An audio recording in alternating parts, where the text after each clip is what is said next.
قدیم کاریزات کا نظام زوال کا شکار، نخلستان ویران ہونے لگے۔ تمب میں صدیوں پر محیط قدیم کاریزات کا نظام سرکاری عدم توجہی اور علاقہ مکینوں کی کم ہوتی دلچسپی کے باعث تیزی سے تباہی کی طرف جا رہا ہے، جس کے نتیجے میں کھجوروں کے باغات خشک اور سرسبز نخلستان رفتہ رفتہ جنگلات اور ویرانی میں تبدیل ہو رہے ہیں۔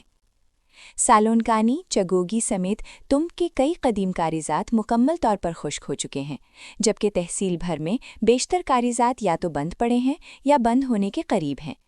گومازی سے رودبن اور دازن سے کلاہو تک کا وسیع علاقہ اس بحران سے شدید متاثر ہے۔ علاقہ مکینوں کا کہنا ہے کہ اگر حکومت بورنگ مشینوں اور نام نہاد واٹر سپلائی اسکیموں پر خطیر رقوم خرچ کرنے کے بجائے کاریزات کے روایتی نظام کی بحالی اور بہتری پر توجہ دیتی تو اس سے نہ صرف پانی کا پائیدار ذریعہ قائم رہتا بلکہ زراعت اور مقامی معیشت کو بھی طویل المدتی فائدہ پہنچتا۔ کاریزات پر کام کرنے والے مقامی افراد کا کہنا ہے کہ اب وہ دور گزر چکا ہے جب لوگ اپنی مدد آپ کے تحت کاریزات کی صفائی اور مرمت کیا کرتے تھے۔ موجودہ حالات میں حکومت کو چاہیے کہ معتبرین علاقہ سے مشاورت کے بعد باقاعدہ منصوبہ بندی کے تحت کاریزات کی بحالی کے لیے معاوضہ پر مقامی مزدوروں اور کاریگروں سے کام لے۔